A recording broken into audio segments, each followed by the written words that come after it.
Kamusta naman ang shooting? Dumating, madaling araw ka na, no? Oo, Napuyat medyo ka. madaling araw na po kami. The breakup tapos, playlist na. Apo, gusto ko lang po sabihin na ibang klase pala, no? Experience makatrabaho si Mr. Piolo Pascual. Kasi akala ko noon na overcome ko na yung kilig ko sa kanya at saka yung mesmerize ko sa kanya, pero grabe talaga. Pagka-eksena ko siya, hindi, sa Talaga? totoo iba.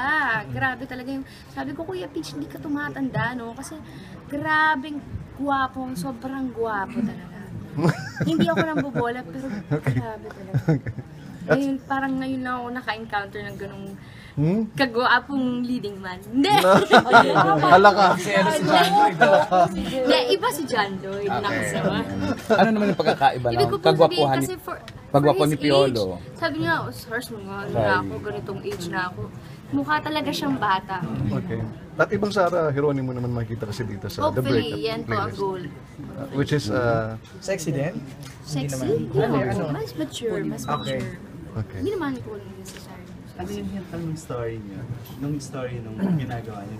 Yung kami po, ako ay isang aspiring na musician, artist, ganyan. Tapos si Papa P, siya yung mas established na artist, na parang naging mentor ko, ganyan. So, kung paano nabuo yung love story, kung paano umikot doon sa music, yun yung makikita natin. May kisig ba nga abangan?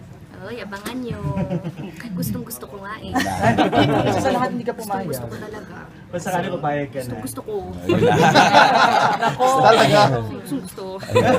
Script na script yun. Papalagay ko. So kahit ayaw ni Mami Divine, okay sa'yo, buka. Talaga. Kahit ayaw ni Mami. Hindi, basta pag-usapan po natin.